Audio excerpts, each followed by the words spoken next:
Hello, and welcome to another episode of the Christian Reeve Podcast. We've tried something a little bit different today.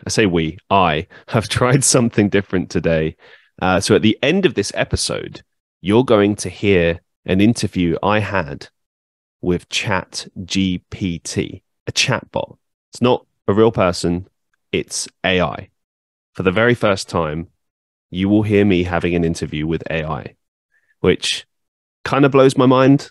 I've seen this happening in the news quite often. It's not like the first time we've ever heard a human interview AI, and it won't be the last.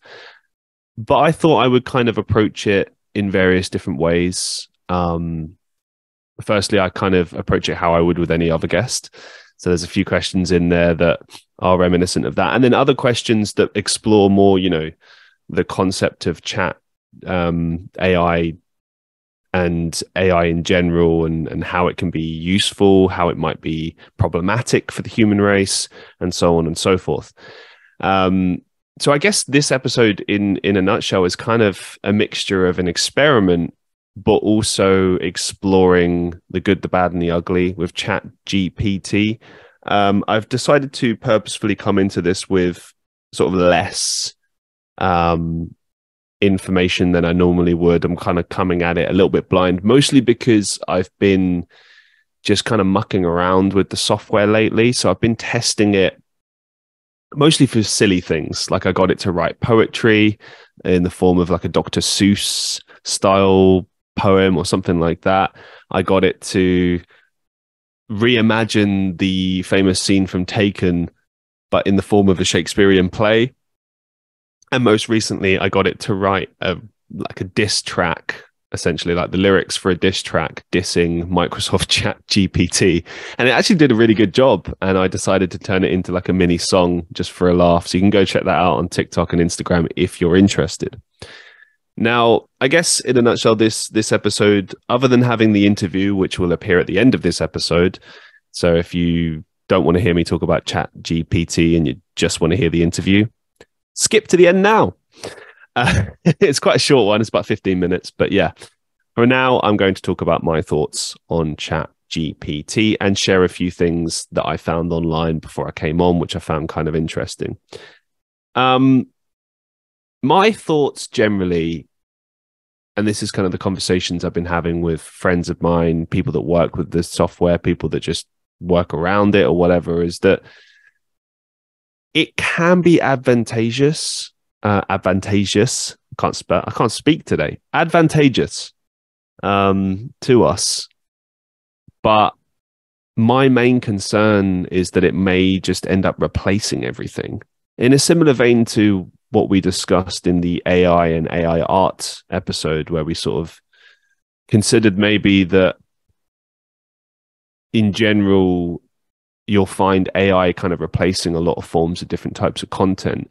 My guest on that show, Craig Blackmore, kind of suggested that it would be more like you'd have a mixture, and I agree with this as well, you'd have a mixture of human-made art and computer-made art.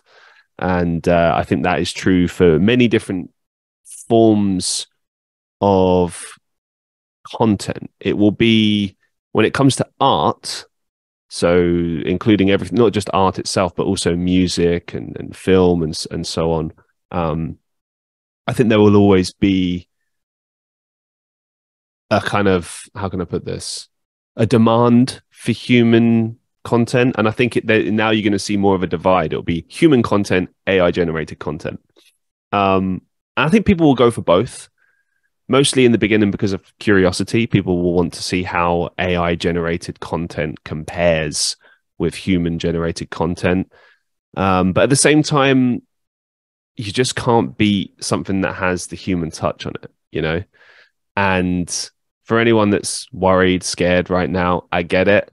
I don't think necessarily that's the area that we have to worry about. I think the issues that we have to worry about are the following.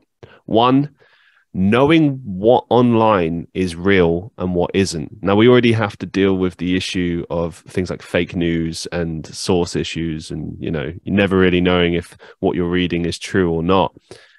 But the bigger issue is that if we are interacting constantly with AI bots, we might not always necessarily be aware that we're interacting with AI bots. Now, right now, you can kind of figure out quite quickly if something is a bot or not.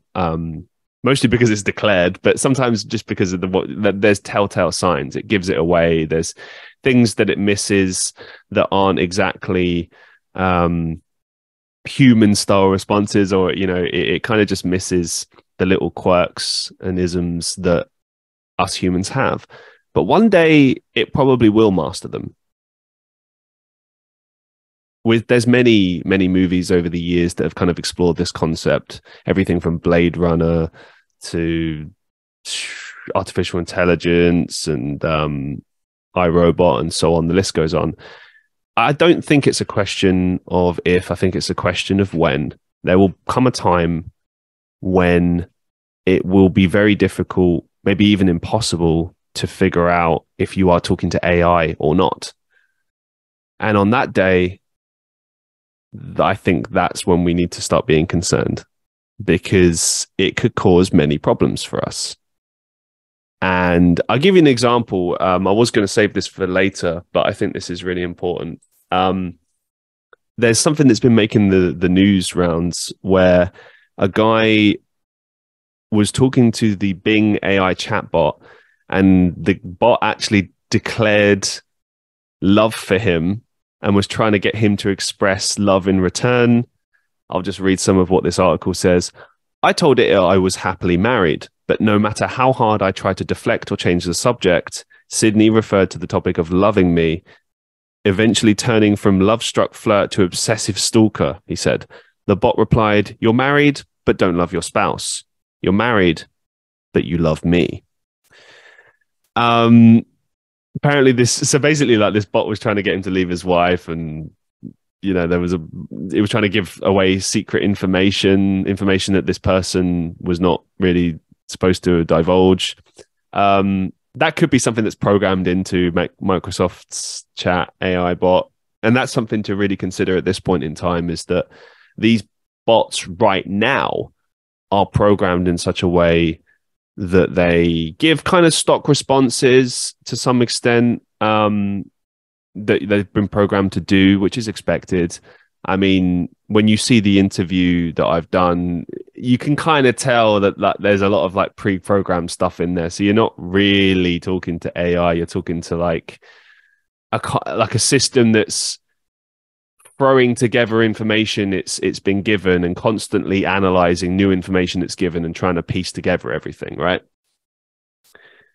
But where it gets interesting is that, and this is per people I've spoken to who work in computer programming, and what's to come next. The next version of this ChatGPT software supposedly will be a system that's able to freely roam the internet and just learn and gain information. And so when you talk to it, it will be using essentially the internet, which is a combination of all human history information all at once, so it's basically it can tap into a never ending vat of information, right? So it'll be all knowing. It's basically like the plot to Age of Ultron, really, isn't it? It's kind of like if we were close to creating a problem scenario, this is it. We're literally creating something that could turn our information against us. And there's a lot of people that don't necessarily think that it will end up like that, and that, AI will always be a tool to serve us and not destroy us. But I don't know, we're pretty successful in terms of destroying each other. So I don't think it's that much of a leap to think that AI could destroy us, or certainly that it could be programmed to do so. But I think the wider implications of this kind of go beyond that. I mean, we bring it back to content for a second. A problem with this is that a lot of people are going to go out of business, not have jobs because of AI. And this is something that's always spoken about. But when you talk about content, for instance, I'm an actor and a voice actor. I do a lot more voice acting and voiceovers than acting. That's just how it's worked out. But that right there is an area where I could lose jobs straight away, because why would you need to pay me to do a voiceover when you can just get AI to do it for free. You can do it. Like I used a text to speech bot for the interview that you'll hear later. And that was free. That wasn't even a paid version. You can get paid versions, more sophisticated versions, but you can get free ones to just read it for you. And, if I was running a company, as long as the bot sounds somewhat convincing, I'd probably go with that and just not bother having a person, because a person messes up. A bot never messes up. The only problem that a bot would have would be sometimes sounding somewhat non-human, which could put people off. I mean, when you do voiceovers, you want them to have a certain warm appeal. You want them to convince a customer that they should get something, or to make them feel like they have a false sense of security, or maybe even just a real sense of security. But you know what I mean? Like, you want to be lulled into, you want to be in a safe space. That's the whole point.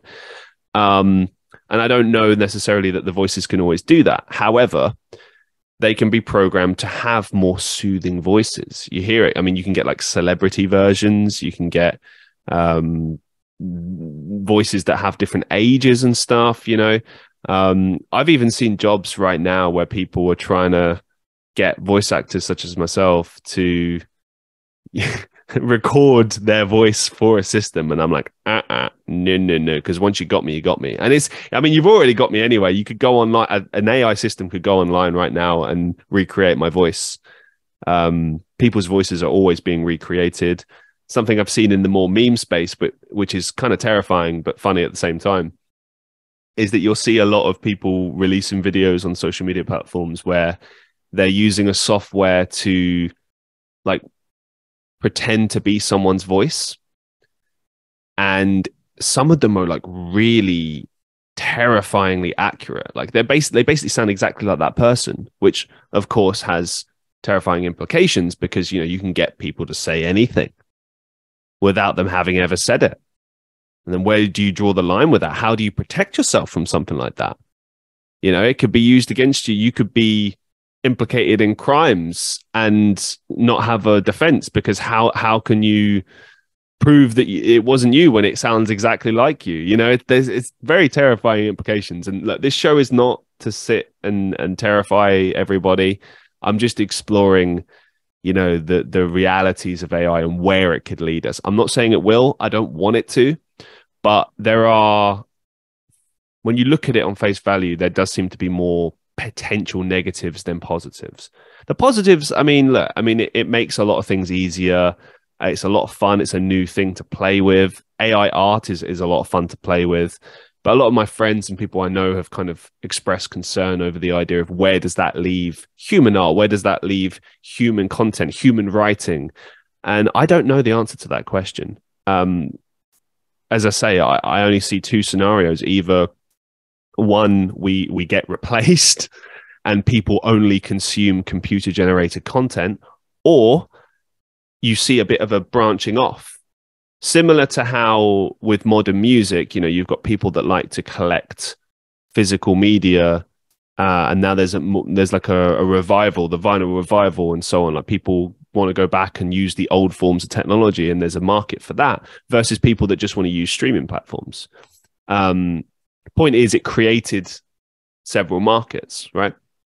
So I could see that happening with AI content and with things like ChatGPT and the software that it provides. But a bigger issue, and I asked the chatbot this, and you'll see the answer later on, is how AI could replace jobs. That's the terrifying aspect to this, how it could replace jobs. Because, and I was talking to my housemate about this earlier, when you really sit down and think about it, AI can replace pretty much anything. Like, I sat there for a second thinking like, oh, well, maybe I'd just go do farming. Well, it could do that.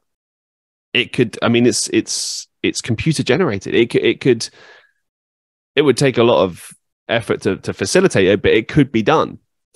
In the more positive space, you could argue that humans will have more of a, I don't know, like an intermediary kind of approach to things, like more like a monitoring kind of thing. I mean, you see it already now. Like if you go to a supermarket, back in the day, you had to go talk to a cashier and that's how you paid for things. Now you'll see maybe one cashier and the rest are all computers monitored by one person who just checks to make sure if they're working.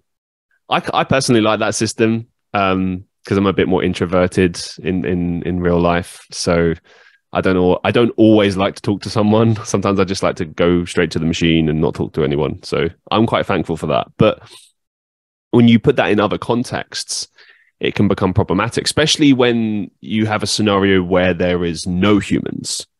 I mean, we've seen examples of this. Like, I think it was something like the Amazon shop, or there was some sort of shop that was created which had no humans working there. It was just completely like you just walked in, you took what you needed, you paid, and you left, which is useful for some people. But like sometimes you need to talk to humans. Sometimes you want to talk to humans.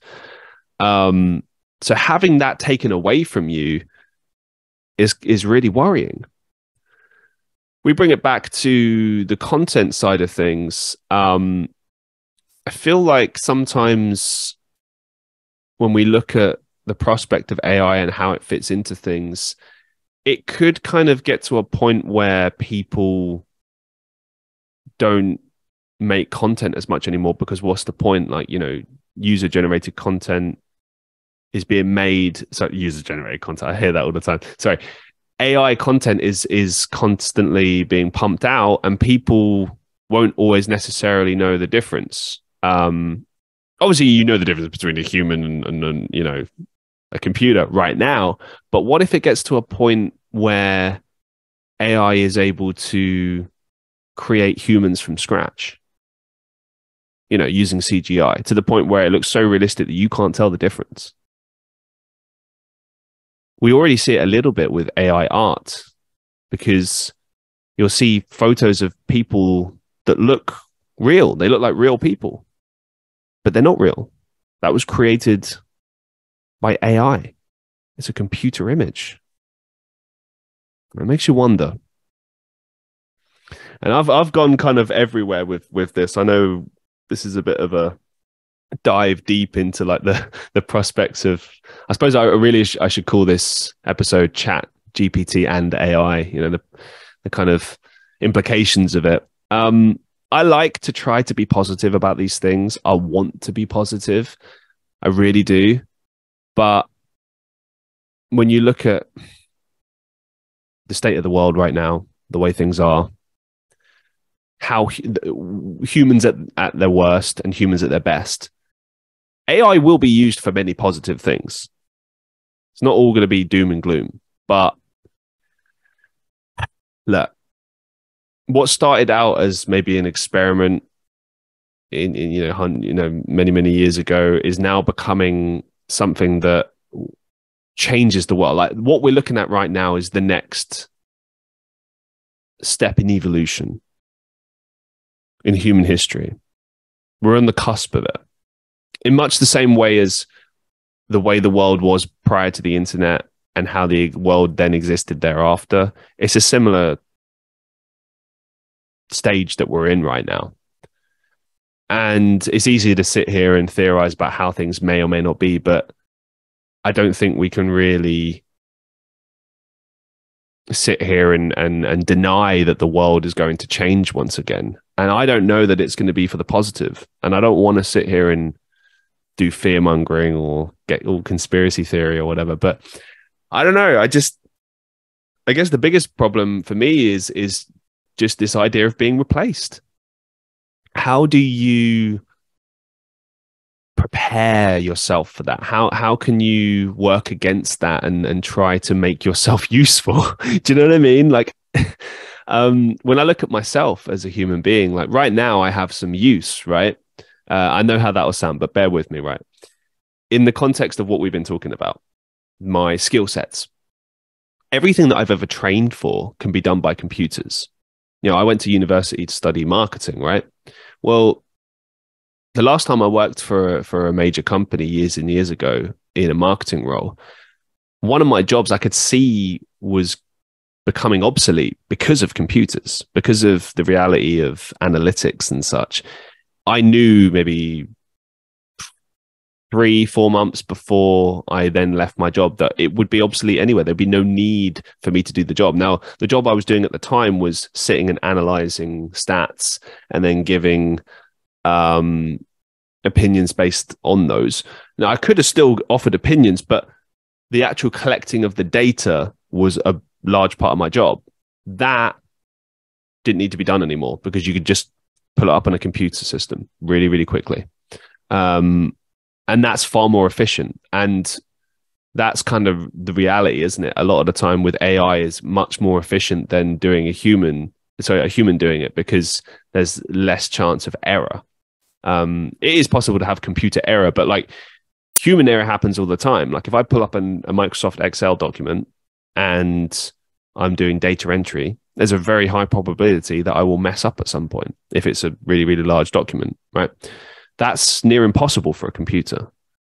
And there's many jobs out there that, you know, more of the population fulfill that will be replaced by computers, which then leaves us thinking, well, okay, what do most of us do? You can say, oh, well, we can retrain. And in some of the answers that the chatbot gives later on, it was kind of saying like, humans should focus on going into more areas like critical thinking and such, you know, like retraining in those areas. And while I agree, it's not like we can all do the same thing. You know what I mean? Like part of the beauty of the world right now as it exists today is we have all these different ways of contributing towards evolution and civilization and such.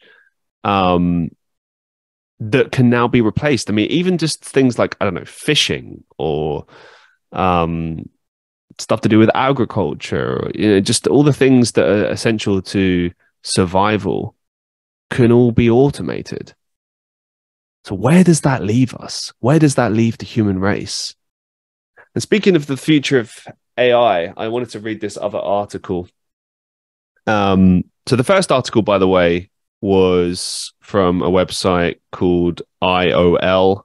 So shout out to them. I'll put the links to these down in the description somewhere.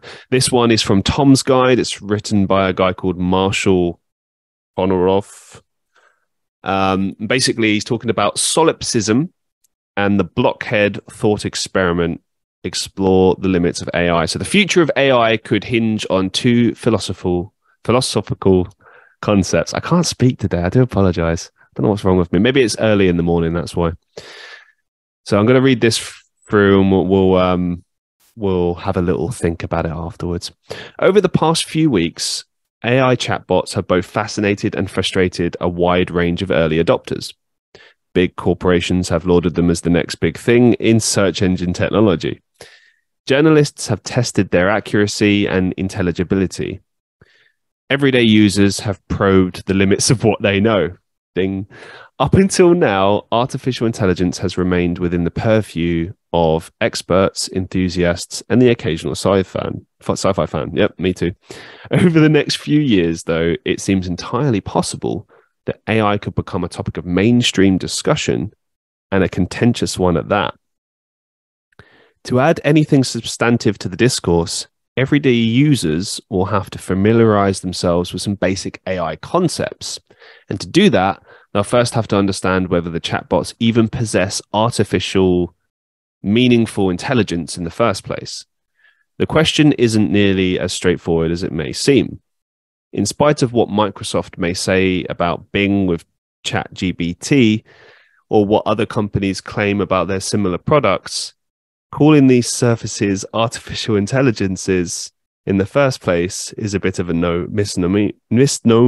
And to understand why, we need to look outside of the technological sphere and into the weird and wonderful world of philosophy, right on my street, to learn about the limitations of current gen AI and whether we'll ever be able to transcend those limits in the future.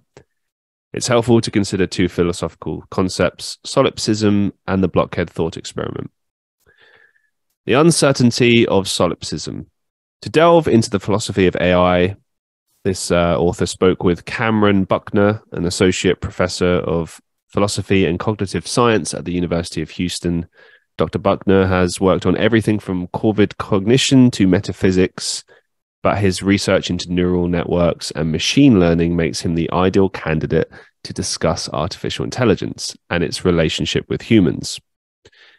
In a recent piece about Star Trek and AI chatbots, the author of this article wrote that one of the primary problems with artificial intelligence is that we can never really be absolutely certain that the entity in question possesses any real cognition.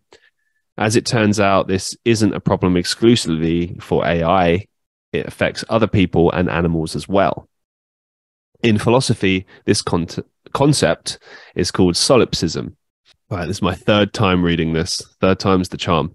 Solipsism, at least in this particular context, is the belief, or maybe worry, that I'm the only one with a mind. Buckner said, I know my own mental states in some kind of special way that I don't know the mental states of others. I know that I have a mind in a way that I don't have other agents. In a way that I don't know other agents have minds. It's a very interesting philosophical problem that's been discussed all the way back to ancient Greece. Buckner pointed out that while solipsism is a problem for humans and animals, it's perfectly reasonable to infer that other living beings must have cognitions similar to our own. Even ravens appear to understand that they both they and their conspecifics are autonomous agents, according to Buckner's research. When it comes to AI, however, the situation seems much less clear.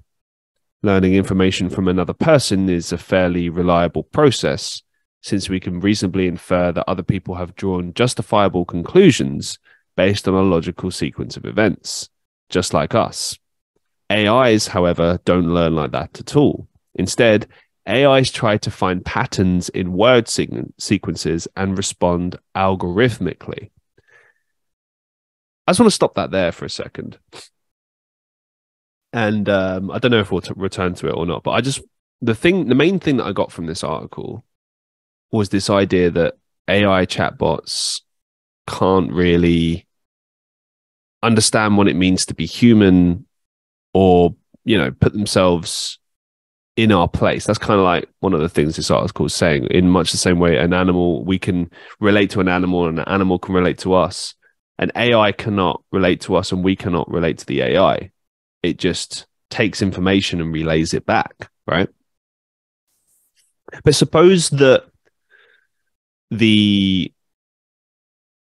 software that we were talking about earlier does traverse the internet and does get information and builds up an understanding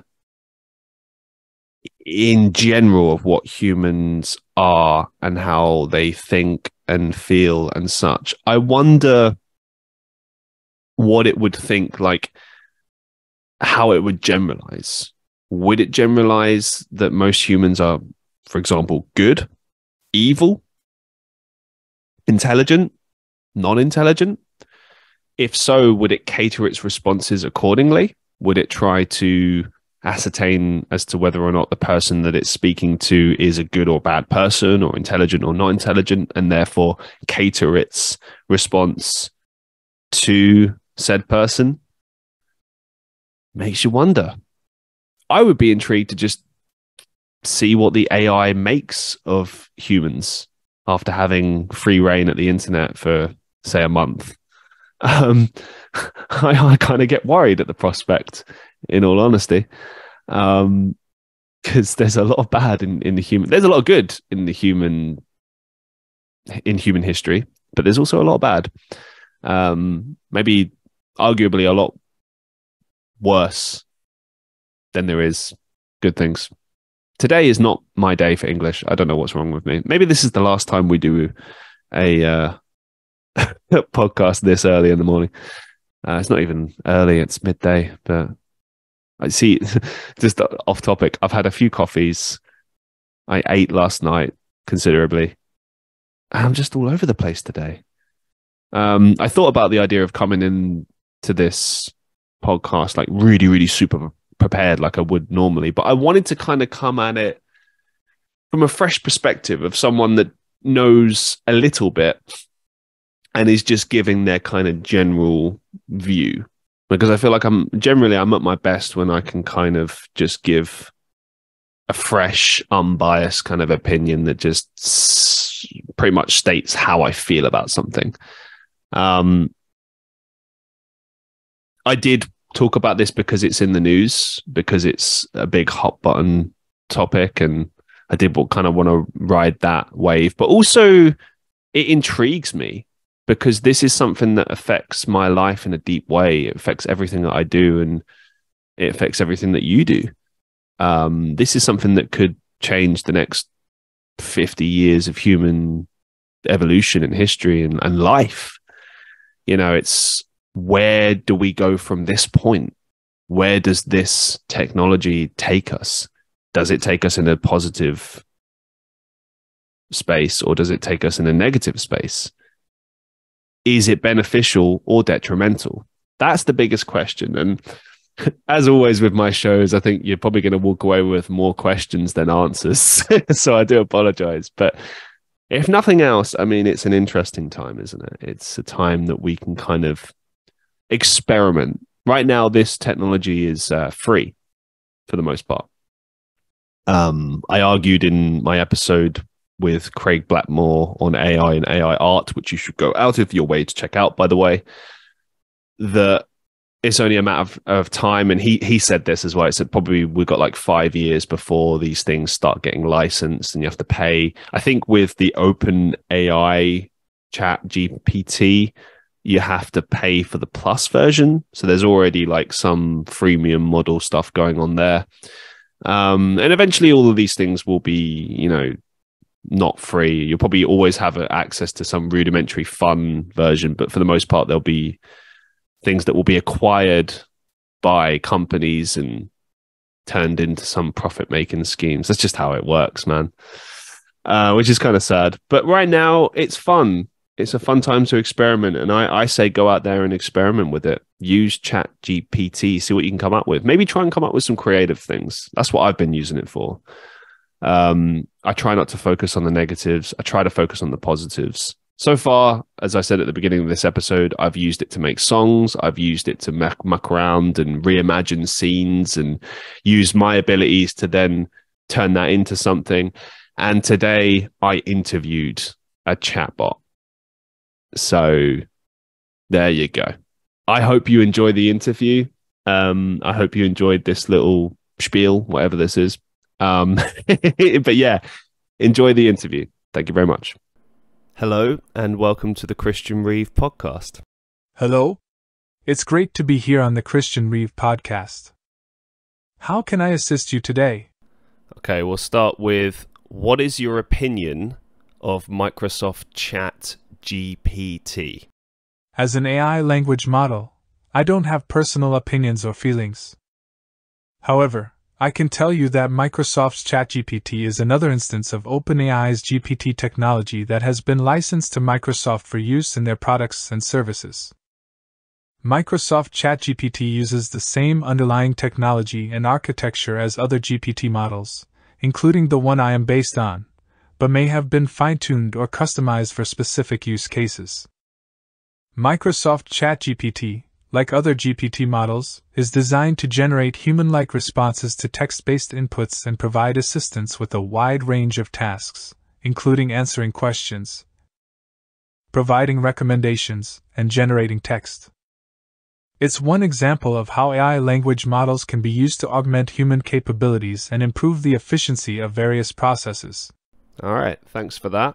Next question for you. What is one thing you like about yourself and one thing that you would change? As an AI language model, I don't have personal feelings or desires, but I can tell you about some of my features and limitations. One thing I like about myself is my ability to process and analyze large amounts of information quickly and accurately. This enables me to provide helpful and informative responses to a wide range of questions and topics.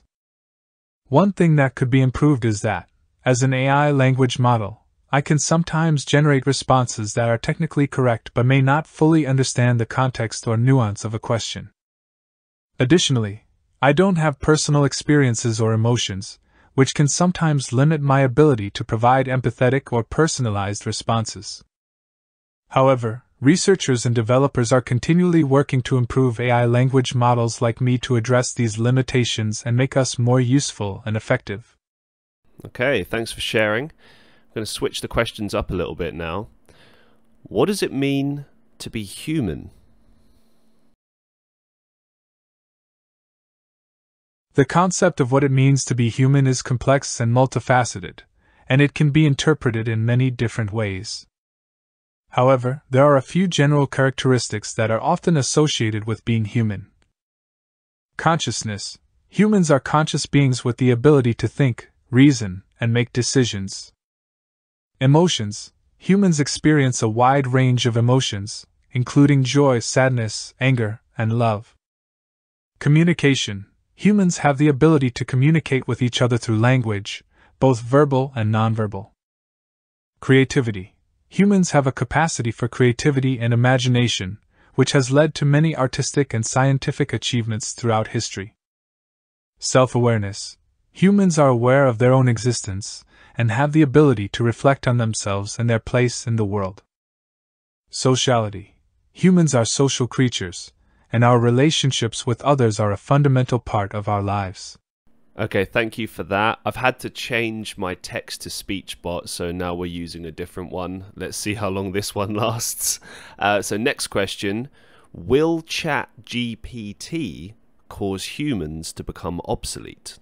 No, as an AI language model, I am designed to assist and augment human abilities, not replace them. While I can perform certain tasks and provide information quickly and efficiently, I don't have the capacity for human creativity, intuition, empathy, and critical thinking that is essential in many areas of life. My purpose is to provide support and assistance to humans in tasks such as language translation, answering questions, and generating text. However, humans will always be necessary for decision-making, emotional intelligence, and other skills that require human intuition and creativity. In fact, my existence may even create new opportunities for humans to focus on higher-level tasks that require more advanced skills and knowledge. Overall, AI like myself is not a threat to human existence but rather a tool that can assist and enhance human capabilities. Okay, well let's play the pessimist role for a second. How will humans work in the future if AI occupies the majority of the available jobs? The increasing use of AI and automation in various industries is likely to lead to significant changes in the job market and the way we work. While it's difficult to predict exactly how the job market will evolve in the future, there are some general possibilities and trends to consider. First, it's important to note that while AI and automation may displace some jobs, they are also likely to create new jobs and opportunities in areas such as AI development, data analysis, and maintenance and repair of automated systems. Additionally, there are certain jobs that are less likely to be automated, such as those that require creativity, emotional intelligence, and interpersonal skills. These jobs may include roles in fields such as healthcare, education, and the arts. To prepare for the changing job market, it's important for individuals to develop skills that are in high demand and difficult to automate, such as critical thinking, problem solving, and communication. Additionally, ongoing education and training will be important for individuals to stay current and relevant in their fields and adapt to new technologies and job requirements. Overall, the future of work is likely to be complex and multifaceted, with both opportunities and challenges. It will be important for individuals, organizations, and governments to work together to create policies and systems that support workers and ensure that the benefits of technological advancements are shared widely. Okay, to go on the slightly more morbid route, when is the world most likely to end? There is no scientific evidence or reliable prediction about when the world will end. While there are some theories and beliefs about the end of the world, such as religious or philosophical beliefs, these are not based on scientific evidence. It's important to recognize that the world has been through many changes and challenges throughout its history, and it has continued to endure. While there are environmental, social, and political issues that need to be addressed to ensure a sustainable future, it's not accurate or helpful to make predictions about the end of the world. Instead of worrying about an unlikely doomsday scenario, we should focus on taking action to address the challenges that we face and work towards creating a better future for ourselves and future generations. I feel like you're just trying to make us a bit more comforted and stop us from being scared, but anyway, what does the future look like for humans? As an AI language model, I don't have the ability to predict the future with certainty. However, based on current trends and emerging technologies, there are some general predictions and possibilities for the future of humanity. Advancements in technology, such as artificial intelligence, biotechnology, and nanotechnology, are likely to continue to shape and transform many aspects of our lives, including healthcare, transportation, communication, and more. These advancements have the potential to improve the quality of life for many people and address some of the world's most significant challenges, such as disease, poverty, and climate change. However, these advancements also raise questions and concerns about their impact on society, such as job displacement, ethical concerns, and access to technology. It will be crucial for individuals, organizations, and governments to address these issues to ensure that technological advancements are used in ways that benefit all members of society. Environmental concerns, such as climate change and resource depletion, will also continue to be significant issues that require action and innovation to address. It's likely that efforts to address these challenges will increasingly become a focus of policy, research, and innovation in the years to come. Overall, while it's impossible to predict the future with certainty, it's clear that humanity will continue to face new challenges and opportunities, and our ability to adapt and innovate will be critical in shaping the future of our species. Okay, brilliant. Let's switch it up again. What's the best advice you've ever received?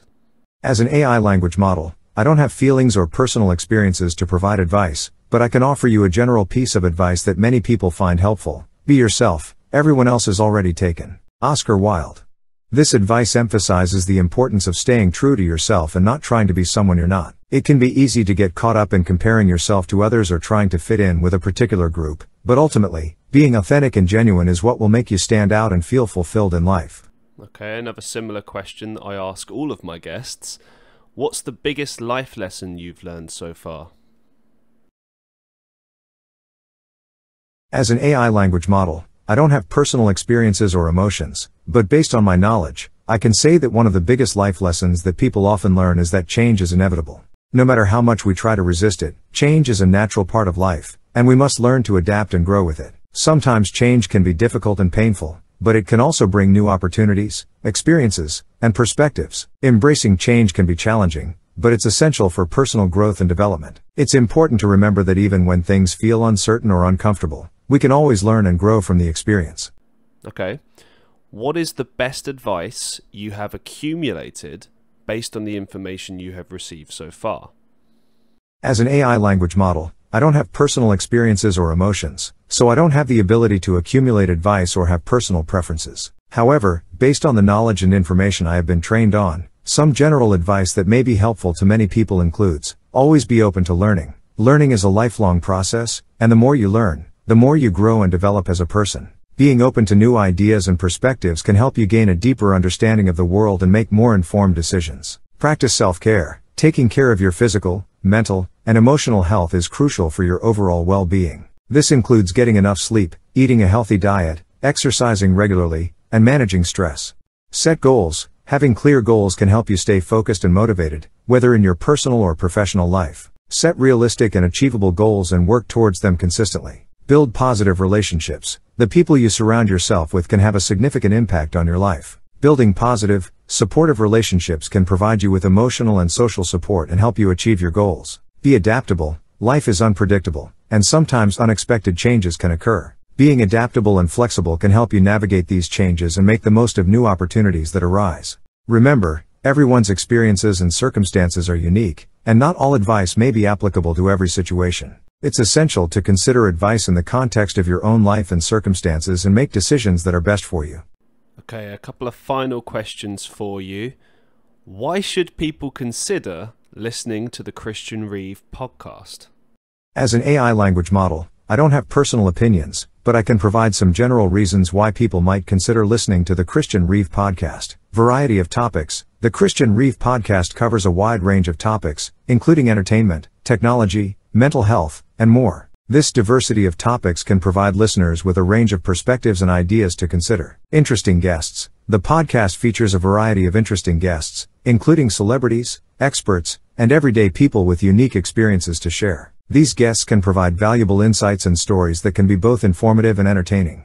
Engaging host. Christian Reeve is an engaging and relatable host who knows how to connect with his guests and keep the conversation interesting. He brings a unique perspective to each episode and keeps the conversation flowing naturally. Personal growth. Some episodes of the Christian Reeve podcast focus on personal growth, mental health, and self-improvement. These episodes can provide listeners with valuable insights and tools to help them live more fulfilling and meaningful lives. Overall, the Christian Reeve Podcast is a well-produced and informative podcast that covers a range of topics and features engaging guests. If any of the topics covered by the podcast appeal to you, it may be worth checking out.